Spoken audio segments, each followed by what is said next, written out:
Hello friends, welcome to my இன்னைக்கு என்ன குழம்பு சேனல். இன்னைக்கு என்ன குழம்பு சேனலில் நம்ம பார்க்க போகிறது ஒரு சூப்பரான ரசம் ரெசிபி தான் ஃப்ரெண்ட்ஸ் பார்க்க போகிறோம்.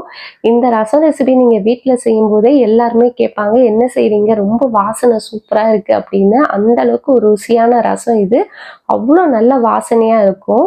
கண்டிப்பாக இந்த ரெசிபியை வாங்க எப்படி செய்கிறதுன்னு பார்க்கலாம். அதுக்கு முன்னாடி உங்கள் எல்லாருக்கும் நான் ரொம்ப நன்றி சொல்லிக்கிறேன். நம்ம சேனல் ஸ்டார்ட் பண்ணி நிறைய பேர் எனக்கு சப்போர்ட் பண்ணிட்டு இருக்கீங்க, நிறைய வீடியோஸ் பார்க்குறீங்க, அதுவும் இல்லாமல் சப்ஸ்கிரைபும் பண்ணுறீங்க. சில பேர் தான் வீடியோ பார்க்குறீங்க, சப்ஸ்கிரைப் பண்ண மாட்டீங்க. நீங்களும் மறக்காமல் சப்ஸ்கிரைப் பண்ணிவிட்டு வீடியோ பாருங்கள். இவ்வளோ சீக்கிரம் எனக்கு நிறைய சப்போர்ட் கொடுத்துருக்கீங்க. நான் மிஞ்சி போனால் ஒரு 10-15 வீடியோ தான் போட்டிருப்பேன், அதுக்குள்ளவே எனக்கு நல்ல வியூஸ் போகுது.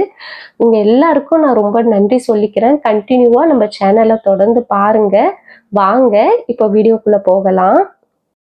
ஒரு 1/4 கப்பு துவரம் பருப்பை நான் 3/4 கப்பு அளவுக்கு தண்ணி சேர்த்து ஒரு 5-6 விசில் விட்டு எடுத்திருக்கேன்.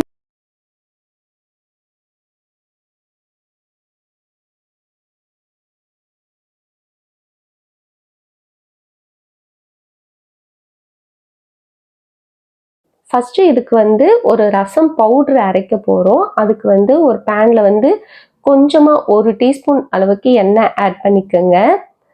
எண்ணெய் காஞ்ச பிறகு 1 டேபிள் ஸ்பூன் அளவுக்கு கடலைப்பருப்பு சேர்த்துக்கலாம்.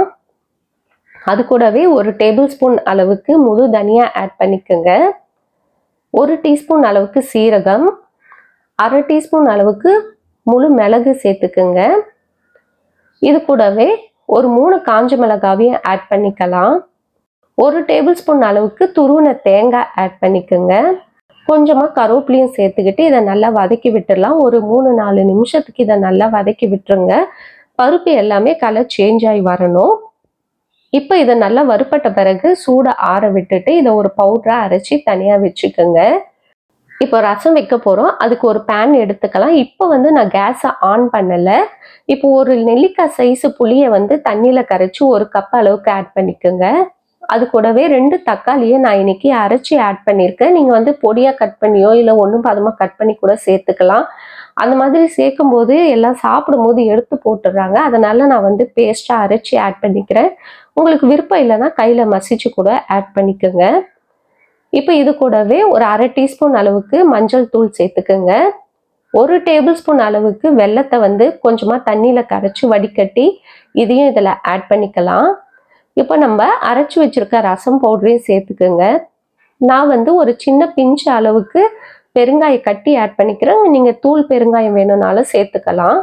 இது கூடவே தேவையான அளவுக்கு உப்பும் சேர்த்து இதை நல்லா மிக்ஸ் பண்ணி விட்டுருங்க. இப்போ கேஸை ஆன் பண்ணிட்டு இதை மிக்ஸ் பண்ணி விட்டுட்டு மீடியம் ஃப்ளேமில் இது நல்லா பாயில் ஆகட்டும். பாயில் ஆகும்போது லோ ஃப்ளேமில் ஒரு 5 நிமிஷத்துக்கு அப்படியே விட்டுருங்க. 5 நிமிஷத்துக்கு அப்புறமா நம்ம வேக வச்சிருக்க பருப்பை இப்போ ஆட் பண்ணிக்கலாம். இதை நல்லா மசிச்சுட்டு இதில் ஆட் பண்ணிக்கோங்க. அவ்வளோதான். இப்போ இந்த ரசத்துக்கு தேவையான அளவுக்கு தண்ணி சேர்த்துக்கலாம். நான் ஒரு 2 கப் அளவுக்கு தண்ணி ஆட் பண்ணுறேன். உங்களுக்கு ரசம் எந்த அளவுக்கு தண்ணியாக வேணுமோ அந்த அளவுக்கு நீங்கள் இதில் ஆட் பண்ணிவிட்டு நல்லா மிக்ஸ் பண்ணி விட்டுருங்க. இப்போ இதை மீடியம் ஃப்ளேமில் விட்டுருங்க. மீடியம் ஃப்ளேமில் இதை நல்லா அப்படியே நுர தள்ளி வரணும். நம்ம நார்மல் ரசம் வைக்கும்போது அப்படியே ரவுண்டாக நுர தள்ளி வரும்ல, அந்த மாதிரி வந்தால் போதும். இப்போ இதை அப்படியே வச்சுட்டு இதுக்கு ஒரு தாளிப்பு கொடுத்துடலாம். இப்போ ஒரு பேனில் 2 டீஸ்பூன் அளவுக்கு நெய் சேர்த்துக்கோங்க. நெய் வேண்டாம்னா எண்ணெய் கூட ஆட் பண்ணிக்கலாம். இப்போ நெய் காஞ்ச பிறகு ஒரு 1/2 டீஸ்பூன் அளவுக்கு கடுகு சேர்த்துக்கோங்க. அது கூடவே 1/2 டீஸ்பூன் அளவுக்கு சீரகம் ஆட் பண்ணிக்கலாம். 2 காஞ்ச மிளகாயை கிள்ளி சேர்த்துக்கோங்க. கொஞ்சமாக கருவேப்பிலையும் சேர்த்துக்கிட்டு இதை நல்லா வறுத்துட்டு நீங்கள் நல்லா கொதிச்சுட்டு இருக்க ரசத்தில் இப்போ இதை ஆட் பண்ணி முடிச்சிருங்க. அவ்வளோதான், ஒரு சூப்பரான ரசம் ரெசிபி ரெடி ஆயிடுச்சு. இதை நல்லா மிக்ஸ் பண்ணி விட்டுட்டு பொடியாக கட் பண்ண கொத்தமல்லியும் இதில் ஆட் பண்ணிக்கிட்டு மிக்ஸ் பண்ணி சர்வ் பண்ணிடுங்க. ரொம்ப சூப்பராக இருக்கும். சின்ன பிள்ளைங்கள்லேருந்து பெரியவங்க வரைக்கும் இதை நல்லா விரும்பி சாப்பிடுவாங்க. இதை அப்படியே நம்ம குடிக்கவும் செய்யலாம், நம்ம டம்ளரில் ஊற்றிட்டு குடிக்கவும் செய்யலாம். அவ்வளோ நல்லாயிருக்கும் இந்த ரசம் ரெசிபி. கண்டிப்பாக ட்ரை பண்ணி பாருங்கள். இந்த வீடியோ உங்களுக்கு பிடிச்சிருந்ததுன்னா மறக்காமல் லைக் பண்ணுங்கள், ஷேர் பண்ணுங்கள், சப்ஸ்கிரைப் பண்ணுங்கள் ஃப்ரெண்ட்ஸ். இன்னொரு வீடியோவில் உங்களை சந்திக்கிறேன். பாய் பாய் ஃப்ரெண்ட்ஸ்.